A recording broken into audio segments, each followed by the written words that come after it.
Tonight, court documents show a Tennessee teacher charged with kidnapping a 15-year-old student had planned to take the girl to Mexico. Federal court documents filed today show 50-year-old Tad Cummins switched license plates twice, disabled his car's GPS system, used aliases, altered his appearance, paid only in cash, and used back roads during his nearly 6 weeks on the run. 15-year-old Elizabeth Thomas is back with her family tonight. As this news works its way through classrooms and hallways, we wanted to know how parents can talk about this with their children and identify warning signs. The Defender's Bill McGinty brings you some sound advice tonight. Yeah, given the most recent local news, a lot of parents have been asking what exactly constitutes an improper and sometimes illegal relationship between an adult and a child.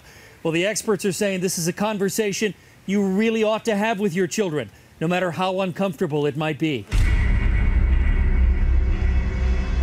I think you could start by saying, hey, have you been following the news lately? Clinical psychologist Diana McCoy suggests start by asking your kids what they know and how they feel about it. I always tell parents, play a little dumb, because that way you can elicit information. You don't have to be the all-wise, the all-knowing parent. If you want your child to talk to you, the first thing you need to be is a good listener. Justin Hall, a mental health therapist, says conversations like what's appropriate behavior between an adult and a minor can be tough, even sometimes awkward.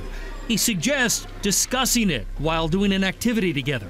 Starting a text conversation, even if you guys are sitting in the same room, can sometimes help. Both encourage parents to tell their kids to trust their gut feelings. Be mindful of how the interaction is affecting you so you can be your own barometer on if this is bordering on inappropriate. Also, parents who are concerned about their child's relationship with an adult should be very mindful of any changes. Whether it's nightmares or walking in his or her sleep or not wanting to go to school, anything that's off the radar. Changes in routine, changes on who they hang out with, the things they like to do. They suggest addressing a potentially inappropriate adult relationship in your child's life in a non-judgmental way, avoiding accusations. Be very calm, and in terms of, well, gee, he really seems to be spending a lot of time with you. Leave it there and see what the child says.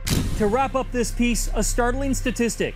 Experts say 60% of all these inappropriate relationships are between a non-relative whom the child knows and trusts. In Charlotte, I'm Bill McGinty, NBC Charlotte.